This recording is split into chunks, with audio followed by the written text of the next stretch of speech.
जय हिंद फ्रेंड्स, आप सभी का हमारे इस चैनल पर स्वागत है। और आज हम आपको कक्षा 10 विषय विज्ञान में जो 30% सिलेबस स्कूल देरी के वजह से खुलने जो कोरोना के कारण देरी से खुला है, तो उसमें 30% सिलेबस कटा है। तो बस वही बताएंगे कि 30% में क्या क्या कटा है। ये देखिए, कक्षा 10 विषय विज्ञान है और ऊपर लिखा गया है कि कोविड-19 महामारी के कारण शैक्षिक सत्र 2021-22 में विद्यालयों में समय से पठन पाठन का कार्य न हो पाने की स्थिति में सम्यक विचारोपरांत विषय विशेषज्ञों की समिति द्वारा निम्न 30% पाठ्यक्रम कम किए जाने की अनुशंसा की गई। यहाँ पर दिया गया 30%। तो देख लेते हैं। सबसे पहले दिया है धातु एवं अधातु चैप्टर से। तो इस धातु एवं अधातु चैप्टर से एक हेडिंग है धातु तथा अधातु के गुणधर्म। तो इन दोनों के गुणधर्म को नहीं पढ़ना है। और फिर उसके बाद आयनिक यौगिकों का निर्माण तथा गुणधर्म।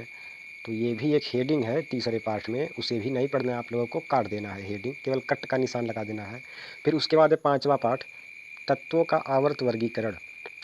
इसमें जो तत्वों के वर्गीकरण के प्रारंभिक प्रयास थे डॉबे राइनर के ट्रिक और न्यूलैंडस का अष्टक नियम अष्टक सिद्धांत। तो बस यही दो नहीं पढ़ने हैं। और अगर तीसरा है मेंडेलीफ वाला, तो मेंडेलीफ वाला आपको पढ़ना पड़ेगा। फिर इसके बाद है चैप्टर 7 जंतु तथा पौधों में नियंत्रण एवं समन्वय। तो ये जो चैप्टर 7 है पूरा के पूरा ही कट गया है।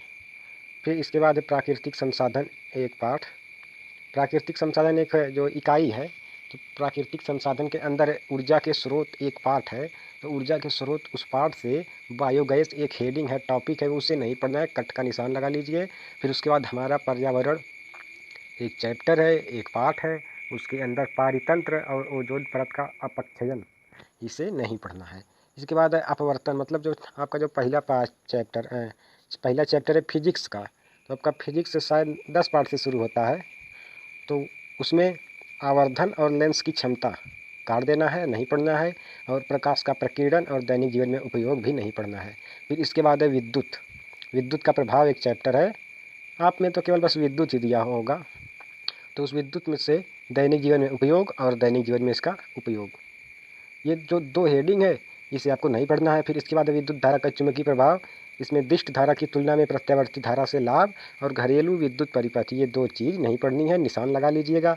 फिर इसके बाद आपका 70% बचा हुआ है। उस 70% में आपका 20 नंबर केमिस्ट्री से आएगा 1 से 5 पाठ तक। फिर उसके बाद जैव जगत 6 पाठ से 9 पाठ तक। 6 पाठ से 9 पाठ में एक पाठ 7 पाठ कट ही गया है।